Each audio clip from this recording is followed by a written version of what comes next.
Welcome to the Your Message Received podcast. And now, taking your message to the finish line, your host, John Duffin. Hey, folks, how's it going? John Duffin here from Duffin Media. Welcome back to another episode of Your Message Received. Your Message Received is the place, the home, to help you find your best, most authentic, true business voice. Hell, your most authentic voice. Get what you want, find what you need, make billions of dollars, find the person of your dreams. I can't guarantee those last two, but we're working on that. But the other stuff we know will get you to improve your results. And guess what, folks? We are now, this is a video audio journey, and we are now on the Odyssey platform. So you will continue to find us on Apple Podcasts, Google Podcasts, Spotify, iHeartMedia. Now we're on the Odyssey platform. Not to mention YouTube as well, too. So keep listening, liking, sharing, and we will keep delivering nuggets with, how do we do it? Way cool guests that have walked the walk and, in this case, talk the talk. And I am thrilled that I get to reintroduce. This is a return guest. He's that good that I get to bring a return guest back. But there's been definite changes. We get to work together at this point now, too. So, folks, anytime you throw the word around superstar, it gets thrown around liberally. But I think I'm throwing this with absolute credibility when I introduce my guest today, superstar Chadd Levine. Welcome to the show, bud. Thank you for having me. What an intro. What an intro. I'll tell you what, like I said to you before we came on air, it's kind of nice to be the guest.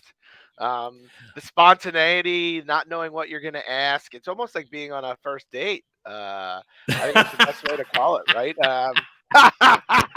But it's exciting. It's exciting. Yeah, right.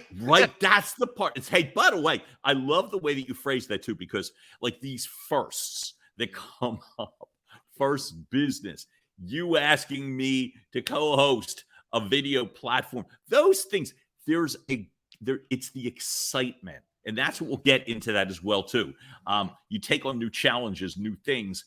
They are nerve-wracking. They can be, but they're also exciting as hell, too, man. So I'm glad. I'm happy because you take the wheel on a number of platforms. And so I'm happy to take the wheel for a little bit today as well, too. Folks. So hey, how about it? I'm chilling in the back seat, baby. Let's go.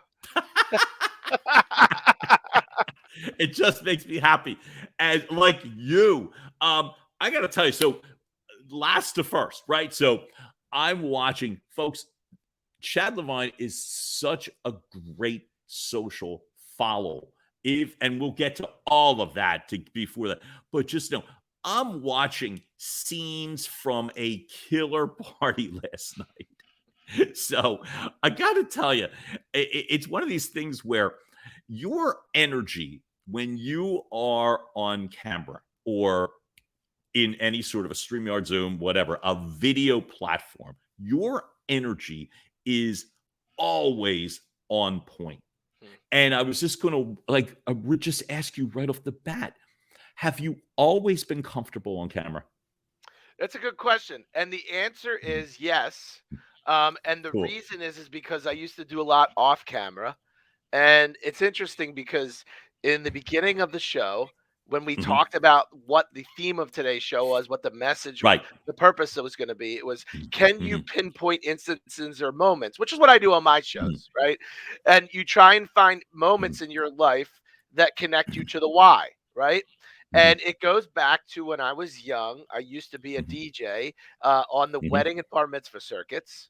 And I used to get airtime, whether, between the salads and all the different courses of meals coming out.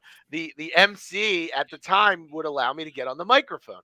And, it's funny. That's where I discovered a lot of things about myself. I really did. But most importantly, it's the excitement. I think you can relate more than anyone that when you get the opportunity to be the center of attention, or when you're the only person speaking in the room, you want to deliver it a certain way. And I think I'm conscious of that. I really am. I love the conscious part, because talking to a guy who I think about is so strong as it relates to spontaneity, that's one of the things that we're going to get to also as well too. These moments, these things, but it's what got you there. Look, I love the fact that as a young guy, and how old were you when you were DJing at that? Well, you know what I mean? The wedding, bar mitzvah, circuit. How old about? That's a good How old question. are you, So man? I would say I probably Right. got on the mic publicly. I would Yeah. say 14 was the youngest. Yeah, High school. high school. Oh my Now, God. now in the Barely. Jewish, Barely. Right. now in the Jewish religion, when you Right. become a bar mitzvah, right, Mhm. you have to perform in another language, in a language you have no idea about, for 3 hours. 3 hours in front of your entire family and friends, right? Oh my God. So, So I worked at UNIView. Jesus God, in 3 hours. 3 hours. and you're So like, what are you blah, blah, blah, talking about blah, for blah, blah. 3 hours? Dude, if you're asking me what I said, I have no idea. I learned that I can memorize in other languages, apparently, and I could play off the fact that I could show. You had to read Torah, which was in Hebrew, which is Right. instead of going left to right, it goes right to left, and instead of it being words, it's symbols. Forget it, dude. Forget it. I burst into tears, and I love this. Hey, you said something, Earl, and I love this, and I'm glad you brought this up about, like I said, the Jewish religion and reading Torah and what have. I admire the fact you have talked about the multicultural fact of your family now, and I find that fantastic. Was that so? Growing up, what was family like? Like family life like for you? Easy for me to say. It's interesting. You're Yeah. gonna. It's one of my greatest qualities. I think is Mm, my experience with different cultures. Okay, and I mean that in a right. positive way because I Mhm, feel like the generation before me, there were so many boundaries set from a mhm, racial perspective, from a mhm. sexuality perspective, from a Sure. religious perspective, and it was Sure. and I grew up. I think a generation. I would actually say we're probably the first generation to break through. Really, I do believe that because baby boomers were still a little more rigid. I think. Oh, And my generation, my parents were baby mhm. boomers, right? Gotcha. And then so Yep. I'm Gen X, if you will. I was born in '82. Yeah. And I Mhm, think that like I always saw everyone as equal and loving and caring and of course that had mhm, somewhat to do with my upbringing. I'm not going to say it didn't, but two mhm. educated parents, white collar jobs, both had Right. graduate level degrees. Mhm, Grew up in a middle income area in Huntington mhm. Valley, Pennsylvania, where you Yup. saw some wealth gap, but the majority of the people Mhm, were fine. There were people below it, and there were mhm. some people above it. But for the most part, I had a jaded view of life. I'm not going to tell you I did it when I was younger. And Right. the thing that kept me grounded is my Mhm. father, and we grew up Jewish, Russian Jews, Great. and my the thing that kept me grounded is my father had a business in the Hispanic Mhm. section of Philadelphia, and it was largely Ah. impoverished, largely Mhm. impoverished. But Sure. the thing that I learned is that the reason I live in a nice neighborhood is Mhm, because these people are so loyal to my father in the not so nice neighborhood. So that's when you learn an appreciation mhm, for lower socioeconomic, different mhm, speaking. I mean, mhm, there were so many things that I understand now, and mhm. and it allowed me to be so open-minded in general and in life.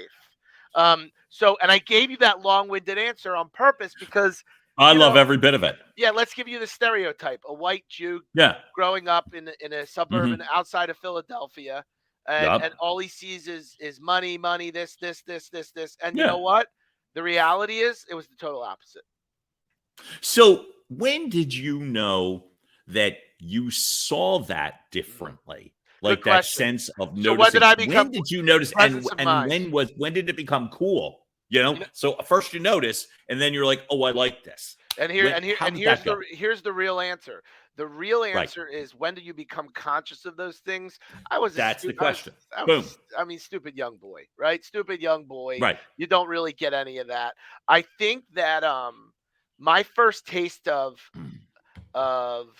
appreciation came when my father was a pharmacist. I wanted to take over the business. Right. To take over the business, you had to go to pharmacy school. I wish he had owned a hardware store. It would have been a hell of a lot easier. You know what I mean? You're a doctor, but you got a doctorate in pharmacy, right? Yeah, so it's funny. Like me, I'm always. Oh my God! So I get to call you doctor, and love. Thank you, Dr. Levine. No, but it's goal oriented, right? And let me give you the story, because it's a good one. Yeah.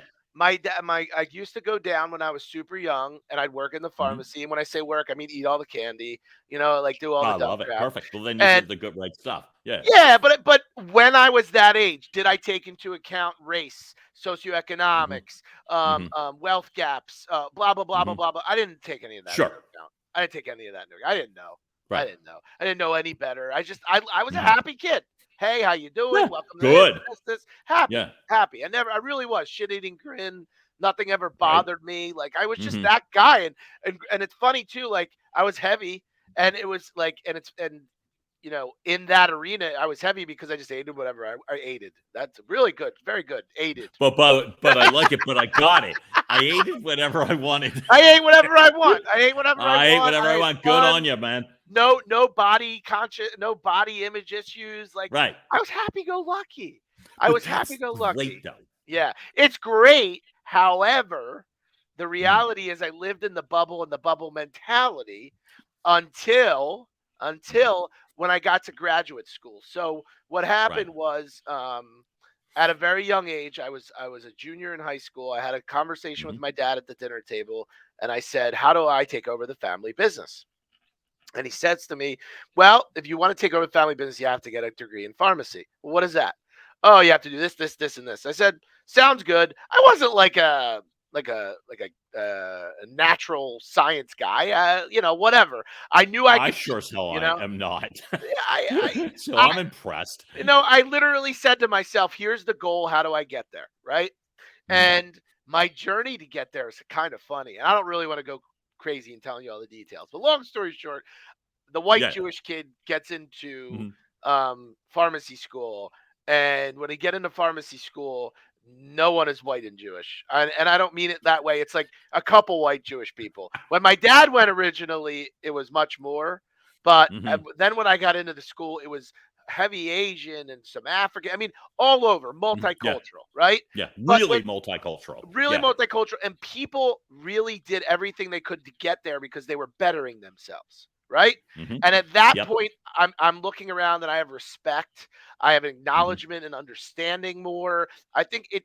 So the answer, the long-winded answer, is when I got into graduate school. But see, that's great though, because it's one of these things where you didn't run from it.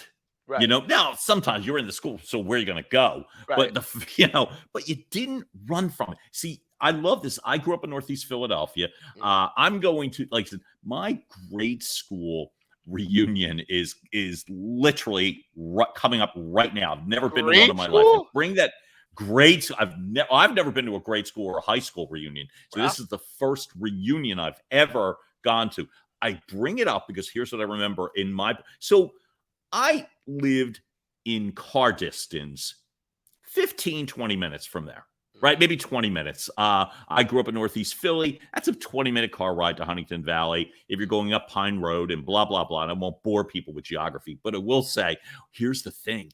What I remember was everybody lived in Northeast Philadelphia, but we were all like in our own silos. So the Irish Catholic bloc was here, and the Protestants lived here. Jewish people lived there by such and such. The African American, Latino, everybody was separate and isolated, which means while everybody was right there, nobody was together.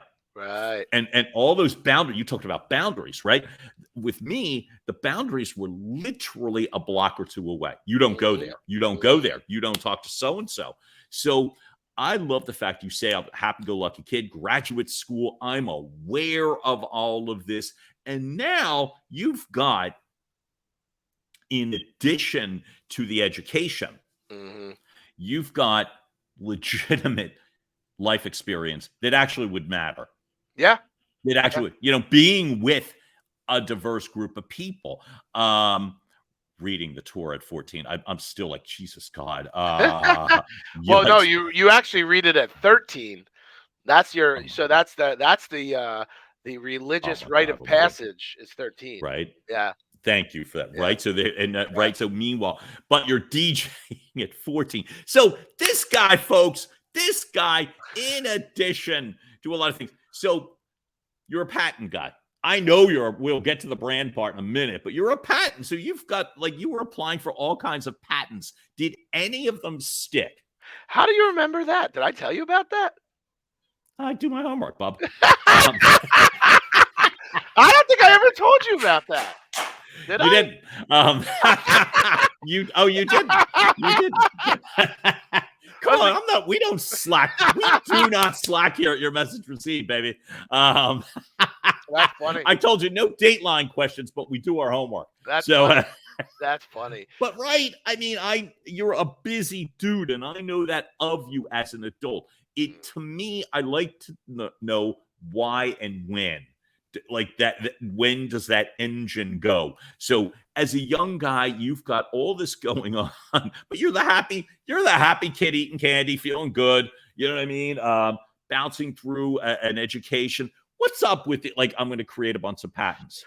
Well, what's running through your mind? And it's funny you asked that. Right. My parents always had a good sense of grounding me. My father was much more disciplined in the way he did things, and I don't fault him for that. I mean, to a certain degree, he'll never watch this podcast, so I can say some things. That's okay. And my lips are sealed. I love that man more than anything, and he showed me. Right. But a lot of it was through. Some of it was he'd become more sensitive, and he was growing up. But a lot of it was tough love. It was good, some tough love. Okay. But in a good way. In a good way. The reality is I didn't have to work, but I did work. I took a bunch of jobs and did all of that stuff. But I think I always wanted to, the ingenuity drove me. I think I've always been into that. I've been obsessed with entrepreneurism, and it's just like, you can go your own way. That's like in my head. Oh, thanks for the Fleetwood Mac reference there, brother. It's just me, man. Like, and it's funny, like, I look back at life and I forgot about the patents. It's like almost funny to me. And the reality is, it's an example of the way that my mind works, which is I've been bored. I want to do something unique and something different, and that was the concept. And the patent, believe it or not, it's funny. So I remember I look back and it was 3 friends. I started all kinds of crazy ideas. I wanted to do a coupon system before there was Groupon. Okay. This patent was the ability to store any information on a digital hard drive before there were clouds. And my thought was, like, I'm trying to get ahead of it. And if I can secure it, I can just sue everyone or just get royalties. So the answer, how kind and loving and generous. I'll just sue the pants off. The answer to your question is that we were. It was just too much. It would have cost so much to finish that patent, and what people don't realize is it costs money to defend a patent. So we ended up not completing it, but the premise was, if we could get it, then we could get royalties. See, and what I was going to say, but I love the fact you just said it a little while ago. I was like, that entrepreneurial mindset early on. I almost knocked my mic onto the floor. So we'll watch that. But that entrepreneurial mindset that you have early on, I always wonder with people, and you just answered the question, did some people stumble upon entrepreneurism? Some people get there because they have no other choice and the job market went away. And some people have that engine going at a young age. And I'm thinking that's more like you. I would say right? so. That I your mean, mind is going. I think that there's some negative in it, and like I'll be the first one to tell you Mhm. what I'm not good at. Right. I'm really good at starting things. I'm not good at ending things. Mhm. So I'm trying to avoid being an inventor. So there's a major difference between an inventor and an entrepreneur. A major, major difference. What would you call the difference? So the difference is an inventor can come up with an idea, an entrepreneur can execute it and monetize it. Ah, okay. There's a Okay. major, major difference. Mm, And mhm. the Oh my problem God, is it's right? like a starving artist. I don't want to be a starving Mhm. artist. I don't want to be a starving You know, artist. I don't see that in you at all. So Yeah. you go from pharmacy, you go to automotive, Mhm. right? And so you've got some automotive business in your blood. Mhm. That's more for What was my that like for you? so that's more that was interesting. That That's was more my Brett, but yeah, my brother Brett has always had a passion for it. Mhm. And again, young age. Like I'll tell you to be complete. I love being fully honest. It makes me feel good. Right. When Good. I graduated pharmacy school, Mhm. I said to myself, all right, so what are the opportunities in front of me? I had to work in the pharmacy and do another job because I couldn't afford, I wasn't making enough money Yeah. out of the gate working for myself. I wasn't. So I'd Right. work 9 to 5 at one job, drive Mhm. down to Center City Mhm. into a high rise and work till 11 p.m. at that job. So I was doing two jobs for like Mhm. solid 3 years, I think it was. Yeah. But in doing that, I took notice. This was what, 2008. I was Mhm. like, well, real estate's still pretty cheap here. And this was around Mm. the area where the pharmacy was. And 2008. 2008.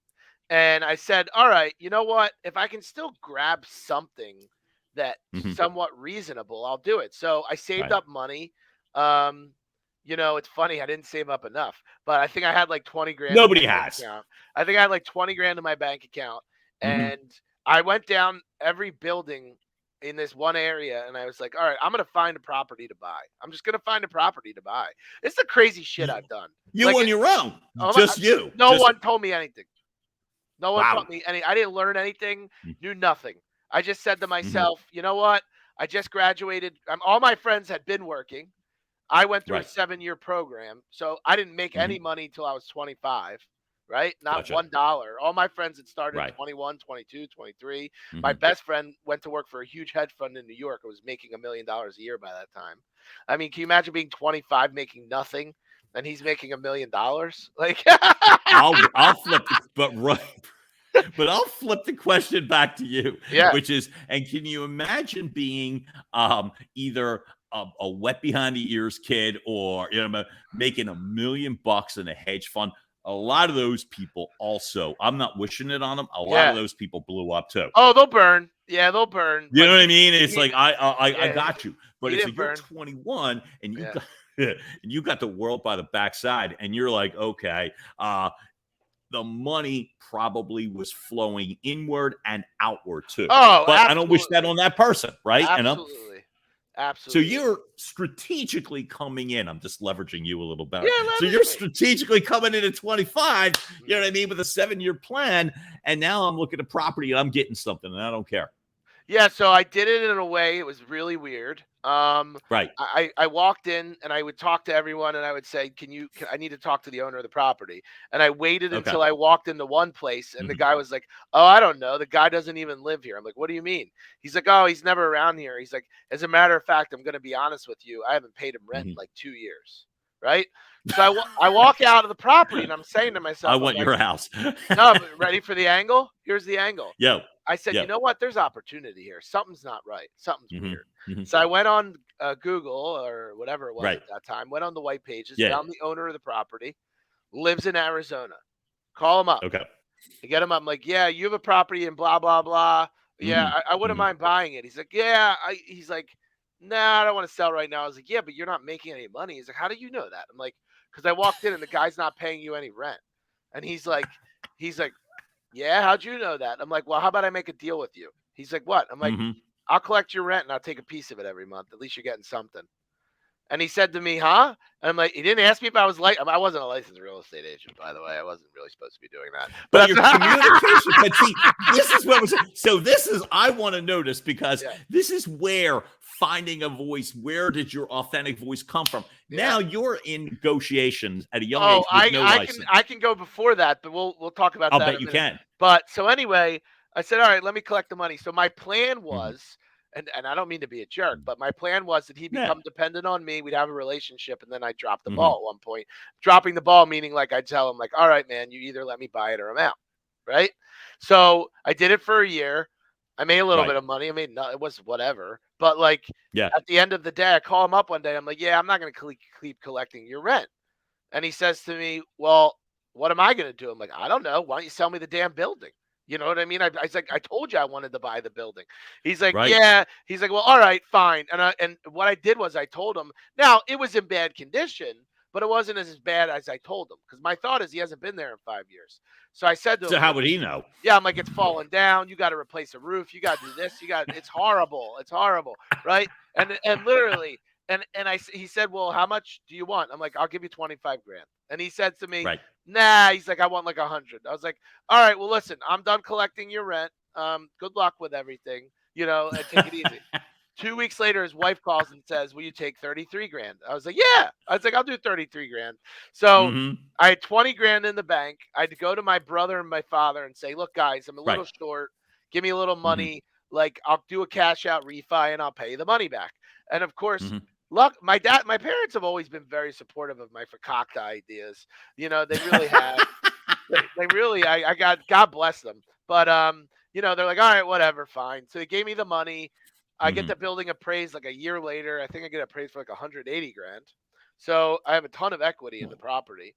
Right. And I said, all right, screw this. I took all the equity out. I paid them back. And then I put the rest of the money in the bank. And then when my brother looks at me and says, I really have a passion for selling cars. I said, all right, I'll tell you what, I'll become partners with you. So I took the rest of the building money and I gave it to him.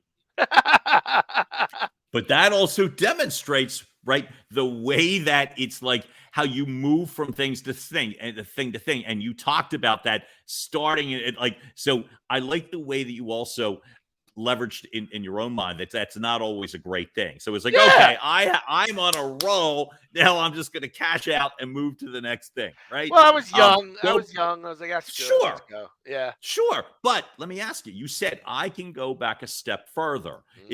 Tell me, like, in terms of you being able to speak true. So where I've learned about myself is that I've learned that if I want to do something, it's up to me completely. It's up to me completely, regardless of what's going on in the world. And how did you learn that? Through hitting goals and succeeding them.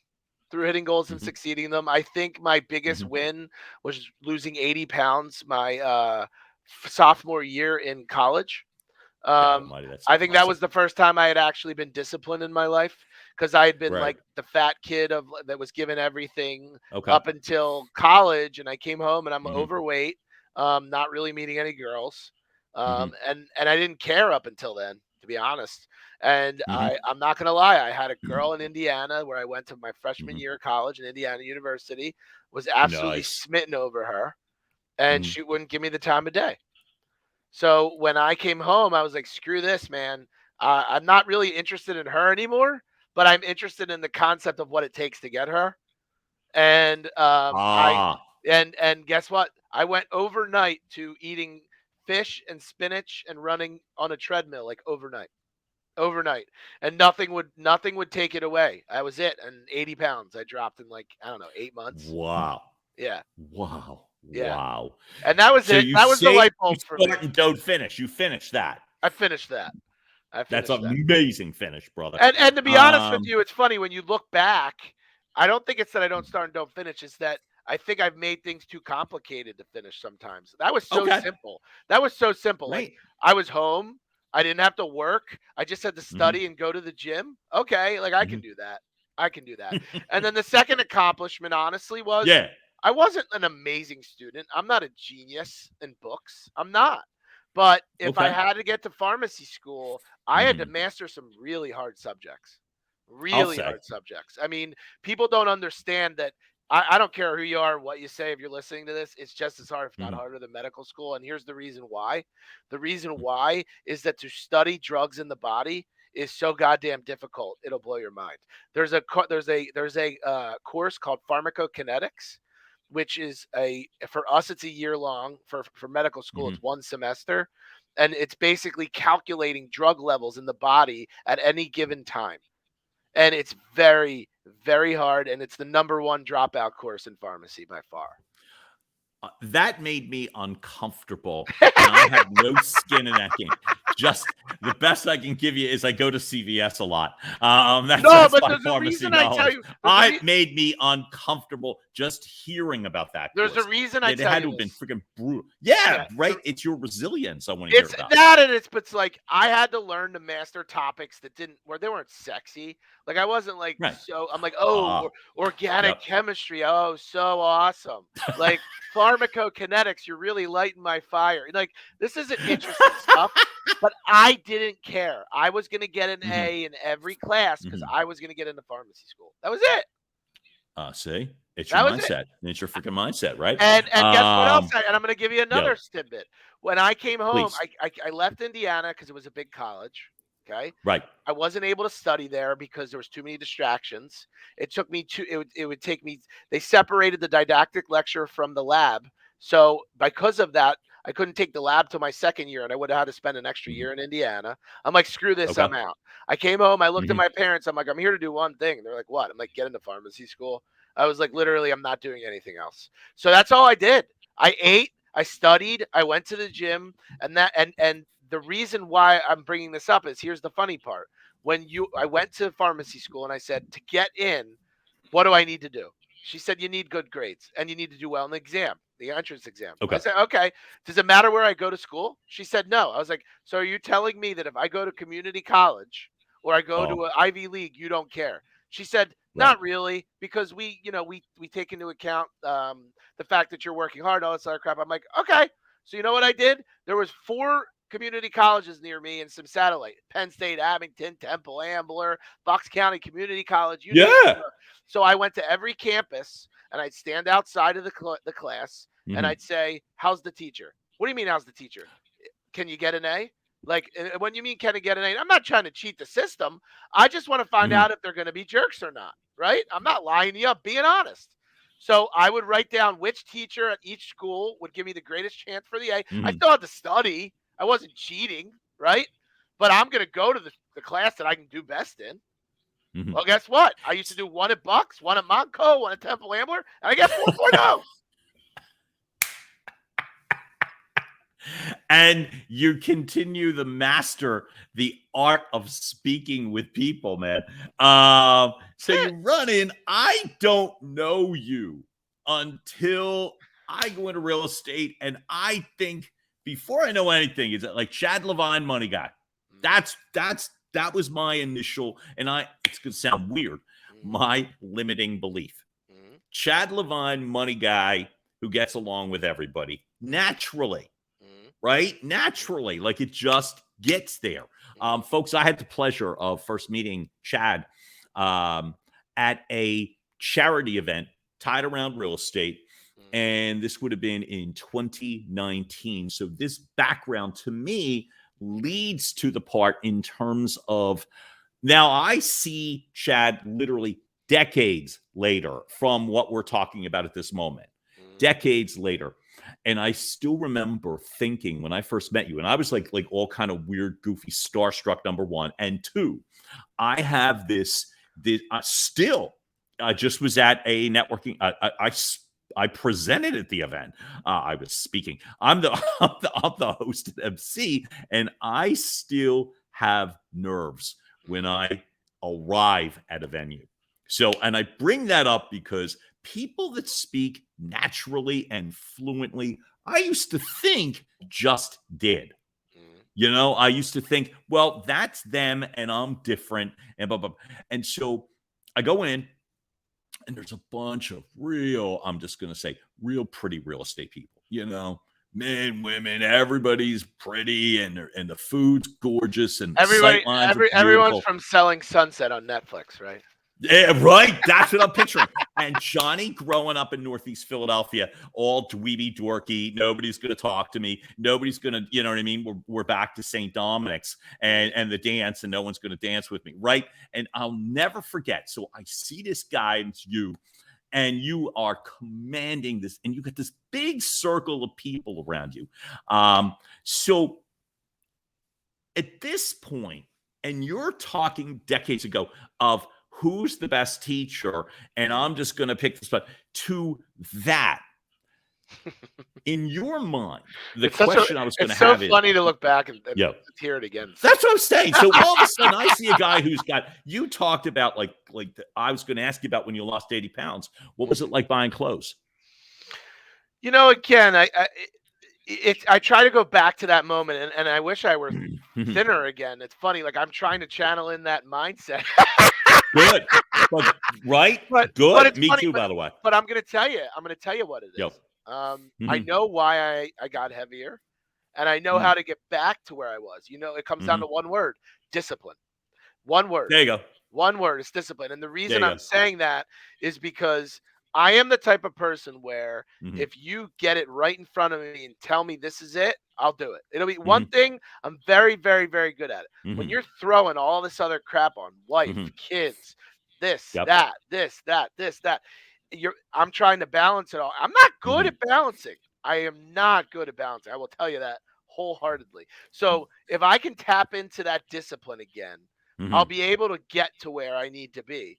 And literally that whole 3 weeks, and then the habits become the habit, and blah blah blah blah blah. Right. Know? That stuff's true. It really Funny, is. I was just at a conference, and I love that Doctor was at the Lewis House conference. You and I talked about it on the show that we do on your Monday Motivation, and there was a doctor there. She was fascinating and wildly credible to me, and she's the one that said point blank. She said the 3 weeks part in terms of, she said it's false. She said it's flat out false. She said it is a minimum of 66 days. She said the science backs it up. So that, to me, that's good. That's even better for me. That's good. I can go with that. Right? It's 66 days, but the relief was it wasn't years. So I say this. So you're this guy who went from being able to talk to strangers about teachers to this guy who I feel like was commanding the floor, right? I know, and I first heard the word as it aligned with you, superstar, I think fairly. When did it matter for you to bring the superstar mantra to you? When did it matter? How did that matter? And you hit the nail on the head, right? You hit the nail on the head, because I'm gonna ask you, when you hear the word superstar in front of any profession, superstar lawyer, superstar doctor, superstar whatever, athlete, what do you think? Superstar musician. Yep. What do you think? A cut above. That's it. Simply a cut above. It's a whole different category of people. That's it. That's exactly smaller group, smaller elite group. So that's exactly what I was going for, right? And the reason I'm going for that is because while you need to differentiate yourself in a crowded space, you need to lean on the most valuable asset you have, right? And my most valuable asset is my ability to communicate with people. And I learned that to succeed in my business, communication is what was going to separate me from everyone else, because every time I asked the realtor, what is your number one gripe with a bad lender? They stink at communication. That's it. Oh my God. It has nothing to do with a lender. It has to do with an automotive situation I'm in presently. Chadd, what I said last night, and I was seething during something like that. And that is not me. It just isn't. But that was the topic. I'm like, if you had just given me any kind of a heads up, or taken one of the 8 phone calls that I had made, the communication, somebody stinks at communication. It's like, it is a death blow, man. So you don't, clearly. You don't. And now I understand better why. How have you been able to leverage that into your superstar mentality? Well, I think in general, I'm always a big believer that you build the brand and then you become it. I'm just a Okay. huge believer in that. And I think that if Right. I set that tone, that I Mhm. have to become that person to develop that mindset. So, Okay. what I've learned is I don't sell. I don't. I really Mhm. don't. I like people to use me because they want to, and I like Right. people to work with me because they want to, Mhm. and I like to Mhm. provide that level of experience. So what I Mm. learned in this business, and it's not every Yep. business, but in this business, and I will tell you something that's applicable to everything. You've got to Yeah. execute well no matter what you do. Okay? Mhm. There's nothing worse. There's nothing worse than hiring someone to do a job and them Mhm. not doing it at a certain level. I hate it. Right. It Mhm. drives me absolutely nuts. And Mhm. I take that very, very, very seriously. And what I mean Mhm. by that is I have an introductory email every time I get a contract in a deal. Got it. And in the email, it says, my goal is to provide you the best lending experience possible. Mhm. If I fail Mhm. to do that, please let me know because I want to learn from why it wasn't the best. And 9 times out of 10, both sides of the deal are very happy and they say it's the best communication I've ever had. You closed quickly. When things Mhm. weren't going well, you told me what wasn't going on. And it's Mhm. critical to everybody. Listen to me. No Yeah. matter what you do Mhm. in life, you've got to let people know what's going on. Communication will Mhm. make or break how you succeed in any Mhm. profession you're in. Yep. And I can test me, give me an industry. I will tell you any job, any industry where communication will make or break how well you do. Period. Yeah. And so I went into the voiceover field. Voiceover. How did it? Tell me how. I mean, voiceover. Let's be totally honest. Like that's the obvious one. But voiceovers in general, right? The Mhm. goal with Yeah. being a voiceover professional, Mhm. if I'm not understanding, and you tell me, Of I'm gonna course, but throw I it out there. I I don't I know. want to hear Yeah. you. The goal in being a voiceover professional is Mhm. that you provide a certain level of whether it's a character, right? If it's a Right. character, connoting Right. that feel or giving off a Mhm. tangible experience when hearing Mhm. that voice, or whether it's in a commercial use, providing a level. Again, to me, when I think of a voiceover, it's Mhm. it's that voice creating a visceral response in the person hearing it. Boom. I love it. That's what I And think of. being relatable. I love that. And Yeah. that's part of. So to me, when I hear you, it's talented. You've done your homework. Mhm. You literally, with that letter that you just brought up, and folks, that is a big damn vulnerable deal when you say at the beginning, and if I'm not, tell me how I'm not, That's it. is That's it. If you big. don't use that experience to learn, Mhm. you will not improve. If you Right. do not improve, you will Mhm. not grow. If you're not growing, you're dying. If you're not growing, you're dying. So did the guts come? You gave a bunch of younger experiences. When did the guts come? Was it the support of the family? I think that gave me confidence for sure. Mhm. I think I've experienced some adversity along the way where I've been tested, Mhm. and I Mhm. think that having the ability to succeed out of Mhm. those situations have Mhm. given me the strength of character. But I Mhm. think the most important question to even ask myself, it's funny now I'm giving Yeah. myself the interview, is Nice. where are you at in full circle? Here's where I'm at in full circle. I think Yeah. it takes somebody time, no matter who they are, Mhm. to learn what makes them tick and to Mhm. learn what they're confidently good at. And I say that in an easy way, confidently good at. Meaning, Mhm. what are you good at and how Mhm. can you be confident that you're good at that? I'm not good at mortgage lending because Mhm. anyone can be a good mortgage lender. I'm Right. good at communicating. I'm Mhm. good at interacting.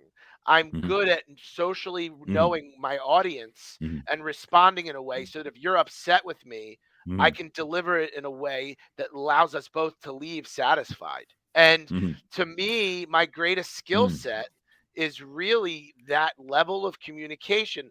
And now Mhm. in my current life, I've become inspired to help people find that.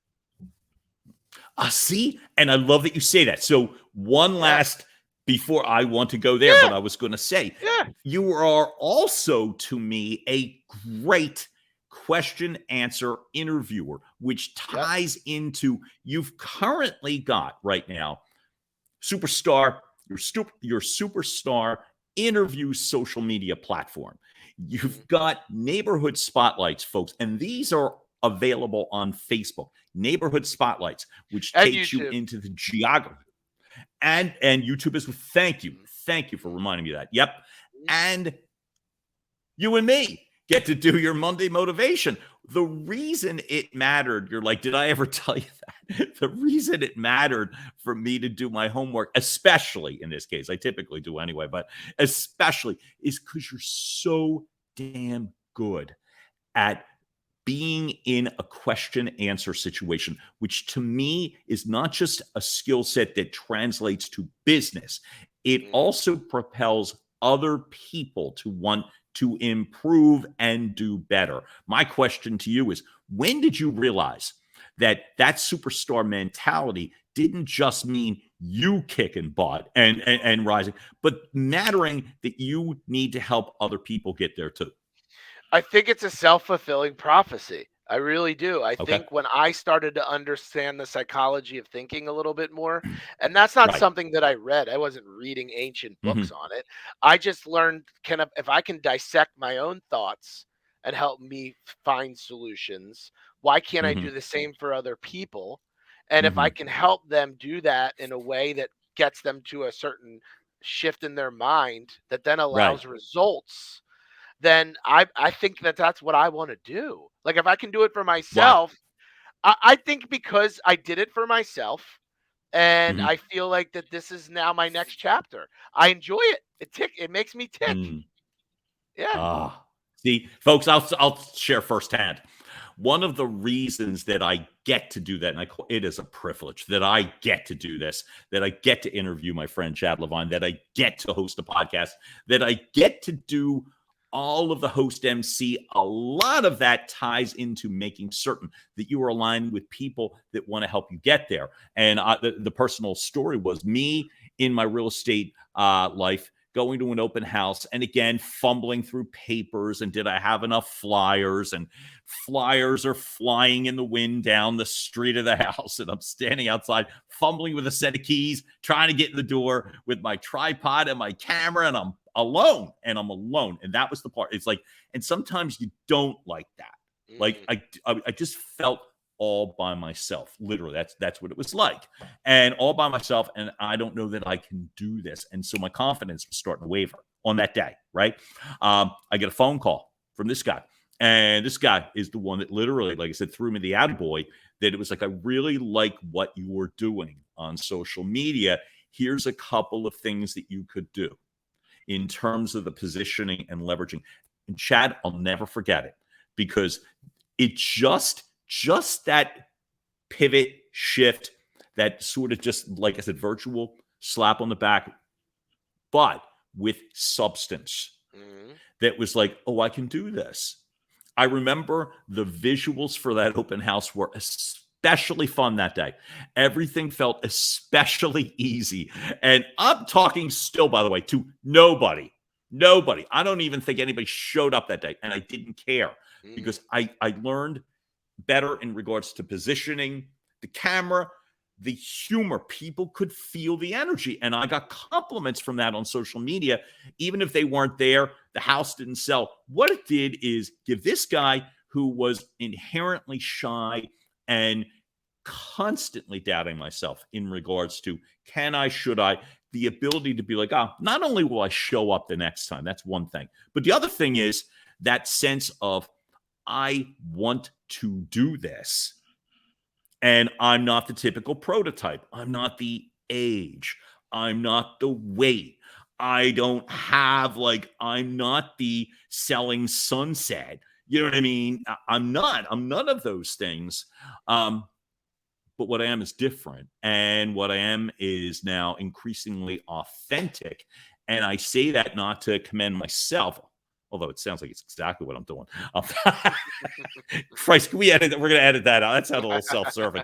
But the real part was because of you. And I'm just saying, it's like, what would be in your mind, like, what you'd like to be able to do to help people, as you are saying, I want to do more of this. what is, like, is it like, for people listening, what are some of the things that draw your attention, so to speak, Well, I think that the most to help important people? I mean, I'm sorry, that was a No, weird word. To I help think people, literally. I think that anybody, no matter where they are, can Right. improve. Can improve. No Hmm. matter what. I don't care Right. who you are. I really do believe Hmm. that.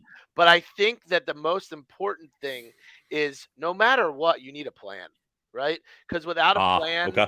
it's the Hmm. most to me, it's like so anxiety producing to literally approach Hmm. every day and be like, I don't know. I don't know What am what I I'm going doing. to do? Yeah.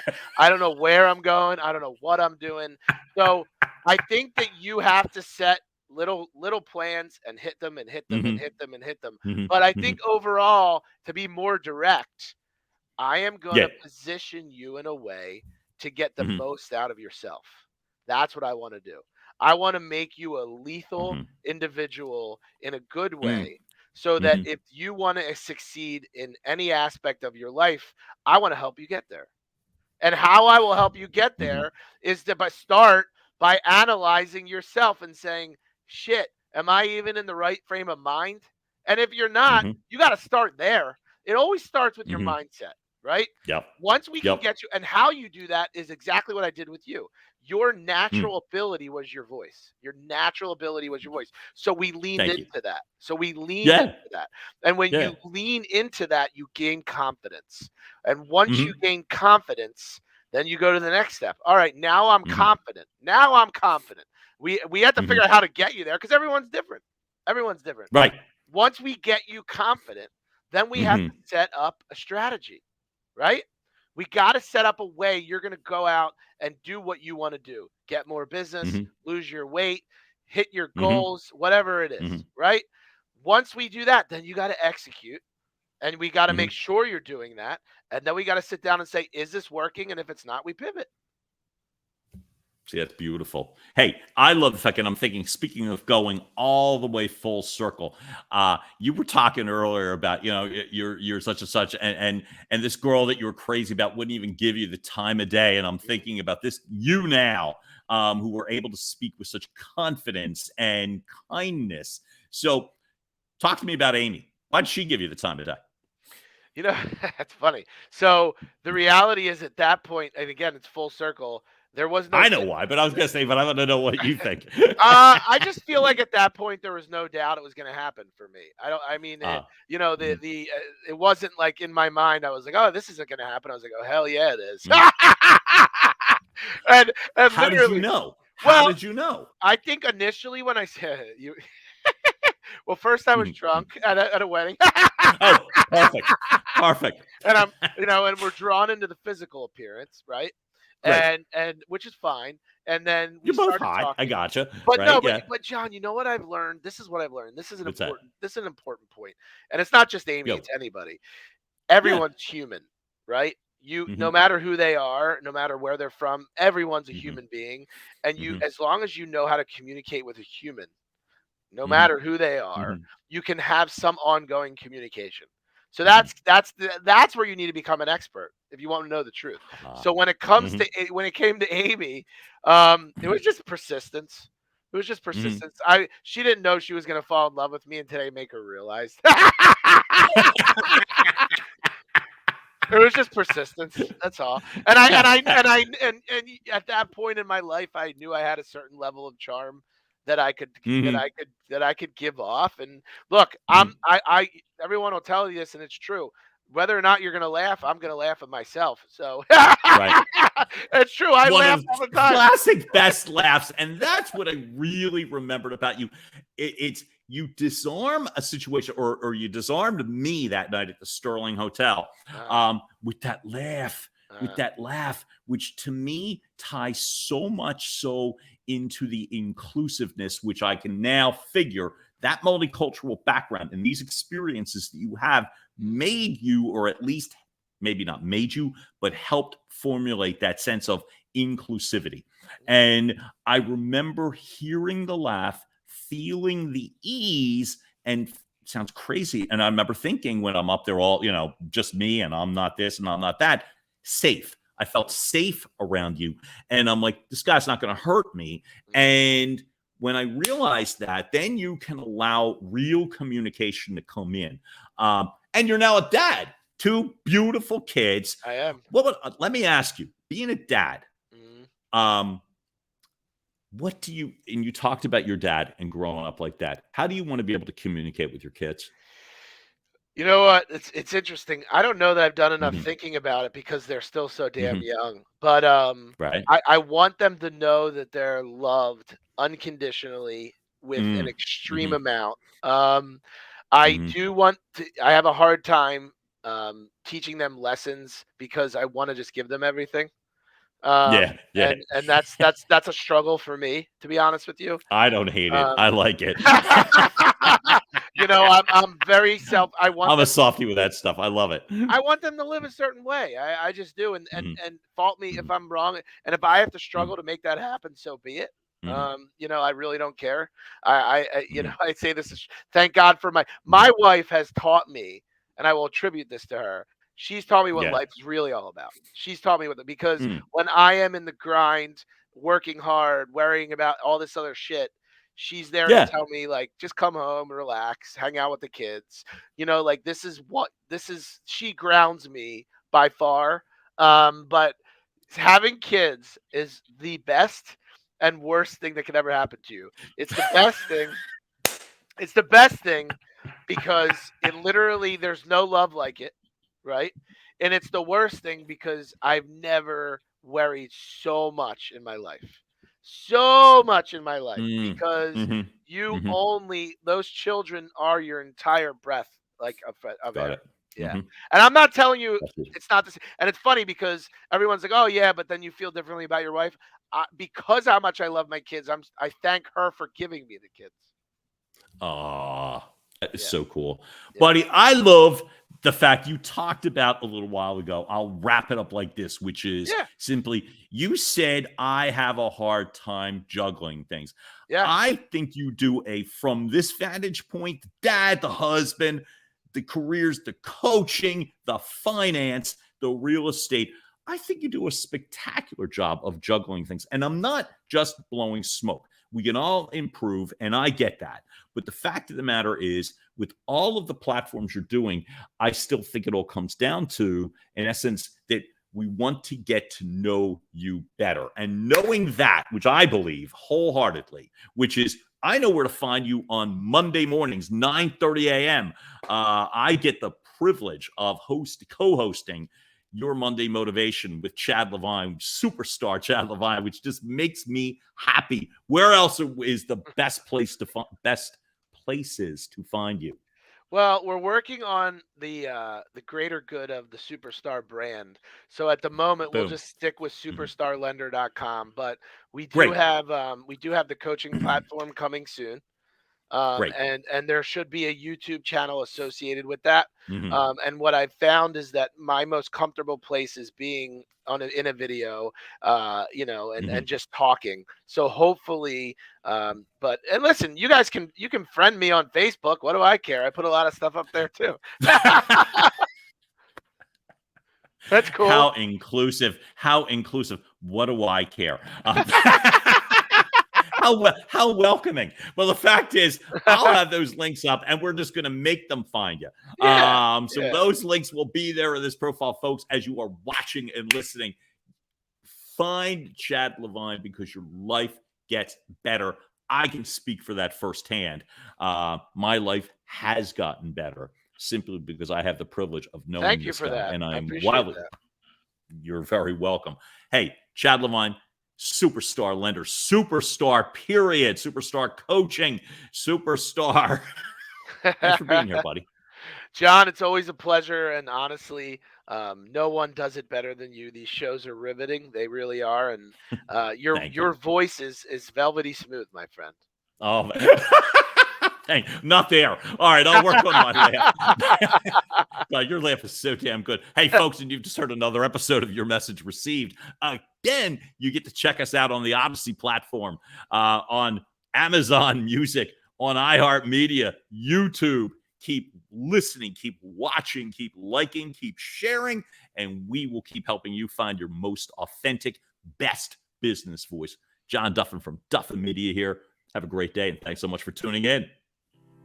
And now, making its way across the finish line, your message received has been a production of Duffin Media.